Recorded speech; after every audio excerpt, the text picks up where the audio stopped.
Chapter 3. The Archive Wakes. 25th of December, 2025, Silverbourne Manor, Oxfordshire, England. After around 20 minutes, Brian, Finn, and Matt had figured out what had happened. The house was alive. The house had been turned into a living and breathing historical Christmas AI grotto by the HistorAI system that Finn's mother had purchased. Though, not knowing what it was, she hadn't switched it on or used it yet, assuming that her expensive subscription package would somehow mean it worked automatically. It hadn't been installed properly, or, more accurately, hadn't yet been activated. Fortunately for the guys, it actually meant they now had an even better Christmas day than they'd had before. Finn hated putting up decorations and hadn't really made a huge effort, even though they'd been staying back at the manor house for almost a week. Although the main power had gone out for the house, the system had rerouted through the HistorAI system and found a way to restore partial power to the rest of the house. Guys, what is this? It's bloody amazing. They heard Archie stating rather excitedly upon his arrival back at the house, along with Andy, Ali, and Freddy. Wait, I'll tell everyone. Now that you guys are back, we need to have a chat. Everyone, come here. Grab a glass of champagne. I'll tell you what's up. Finn requested of the group, signalling to each of them to sit down in the living room, which was incredibly well decorated, both with modern decorations, but also quite a few older decorations that none of the group could identify. Ali sat closest to Finn, though he was freezing cold, so Finn had to put his cashmere pullover back on and try to keep himself warm. The rest of the group sat on the various other armchairs and sofas in the room, all coming closer together so they could listen to Finn explain what had happened to the manor. Before I start, everyone, this is Matt, a friend of Brian's. He's staying for a few days.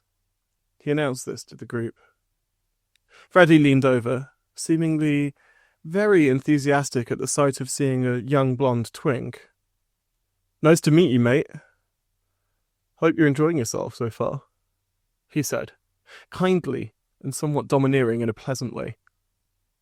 He was older, so it naturally meant that Matt gravitated towards his masculinity and temperament. Finn was certain they'd probably end up fucking by the end of the week. It was an inevitability. We'll do a proper toast after I explain what's happening. Guys, sit down, he said, gesturing towards Freddy to sit down and drink his glass of Tattinger champagne. Politeness and small talk could come after, he thought to himself. This was far more important to address. He explained to the group that they would have to celebrate Christmas tomorrow. The news wasn't received well, but he went on to explain exactly why. The lights are beautiful, yes. Brian and I think the whole manor house looks beautiful, but it's only temporary. The whole of downstairs seems to be decorated according to some different age of significant history that the inhabitants of the house lived through. It's caused by the HistorAI system that my mother installed last year. Archie and Freddy both had questions. Finn decided to let them ask at the end. They both put down their muscled arms. Freddy had just returned from the downstairs bathroom looking rather flushed, with his phone in his hand. Finn was fairly certain he'd just had a cheeky wank, but couldn't be sure of it. He liked to imagine so. If he were in the bathroom having a wank, then it was most probably due to Matt being insanely fucking hot. It was a curveball that none of the group had anticipated. He was young, cute, classy, and fuckable.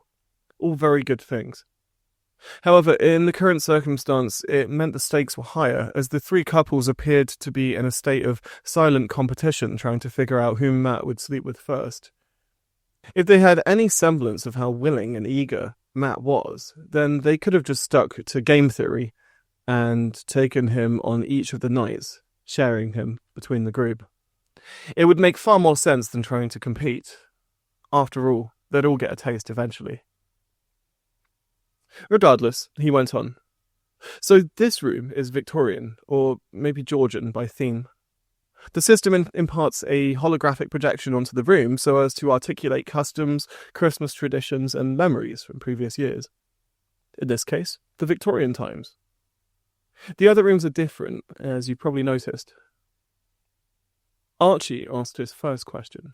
So what does that mean? Will we all have different bedrooms? And what happens in the morning once we get the power back? Finn responded immediately, as the answers were actually fairly straightforward. HistorAI was a fairly robust system, and it turned out that it had cost his mother the equivalent of buying a new car. It used crystalline neuron scanning to transfer quantized data from sound vibrations and resonance back to track genetic changes over time. Then analysed it using quantum nanochips that connected the system to another AI engine, all remotely. He didn't know how to explain this and wasn't even sure if it was correct. It was probably just all a bunch of marketing speak.